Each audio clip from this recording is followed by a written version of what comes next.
it's Dale here. Today I'm going to do some moulding or paper casting, or actually silk fibre casting with the cocoon strippings. This is what the cocoon strippings look like. You know, when they're stripped off, you can see the bits of cocoon in. But if you put the effort in, like I have, and tease them all out, then you get, it opens it up. It's really quite nice. But the thing about the cocoon strippings is that they've got the natural sericin in. So all they need is heat and water, or a liquid, any liquid. So I'm just going to do a bit of paper casting, and I'll show you one that I have done before. So take a rubber stamp, or a wooden stamp, or a polymer stamp, whatever you've got, and soles of your shoes perhaps, as long as they can take heat. But don't use those stamps that come on blocks, because from my experience, when I've used them in the past, the rubber peels off with the heat, so I don't use them that way. So to use the fibre, I've simply wet the bottom. Now you could colour the bottom.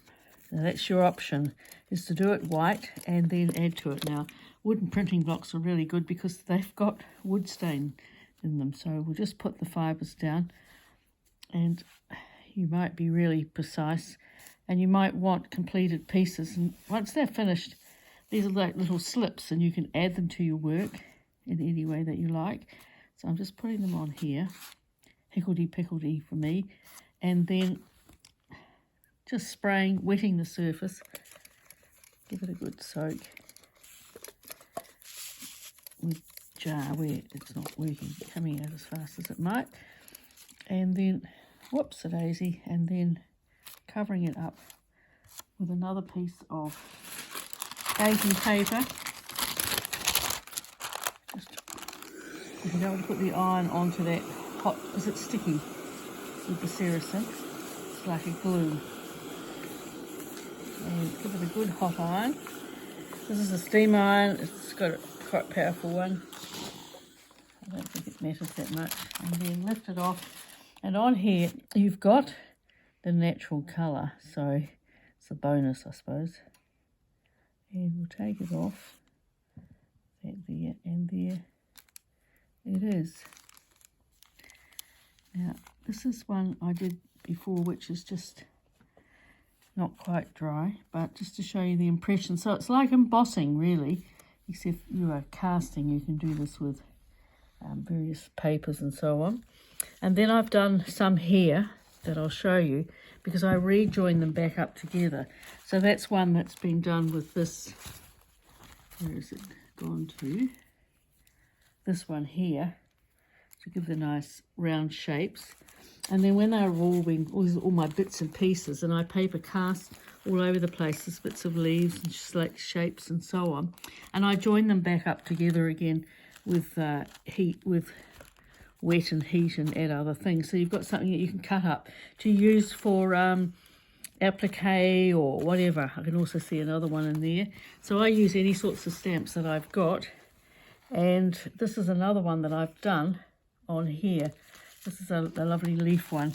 Sadly, you can't buy these blocks anymore. They were from Crafty Notions, but they've all gone. So again, I put that on, sprayed the bottom, put the fibres. I'll just do a little bit at the bottom, because for people watching, it's like grass growing. And oops-a-daisy.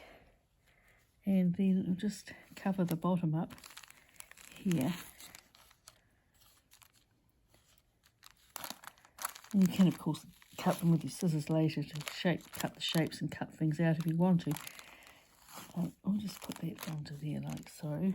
And spray it again, so it's wet both sides, because you're wanting to activate that glue. And because I'm in a rush, the spray bottle's not working, and here we go, and put that back on the top, and give it a good iron again, okay. And lift it up. You want to take it off reasonably quickly when it comes up all on its own, because it will stick to the surface, especially on the wooden printing blocks, and it's hard to pick off. So there it is on there, getting ready to dry. It's definitely not a good day today for me to lift it off. And there's your impression of the leaf. Once it's dry, it'll be more obvious to you what it's like. And of course, you can stitch into them. And this one here I've sprayed, so I'll do a little bit more spraying on here, just to show you what happens. And the features come up once you apply a bit of colour. This one here is a little bit different. This one is this particular one, the little birds, and I used, in this case,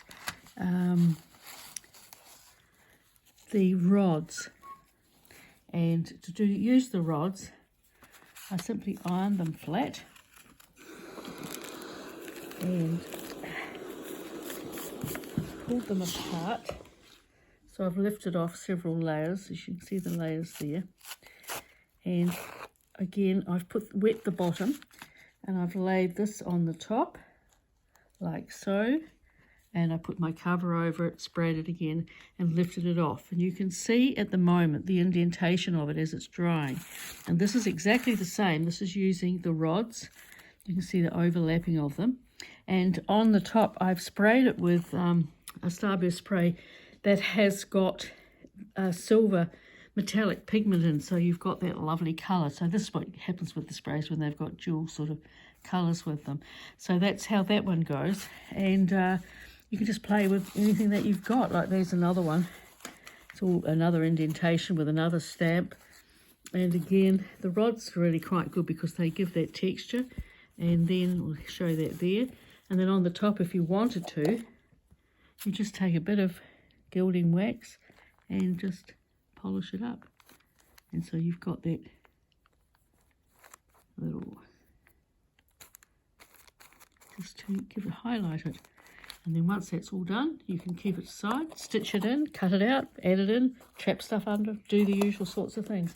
So I hope that's given you a bit of ideas with these things. They look daggy, I suppose, but they are so good because they make fabulous paper, etc. And if you're coming to my workshop in the Quilt Symposium in Lower Hutt, this is one of the sorts of things we'll have a bit of time to do during those 2 days. So see you again. Bye.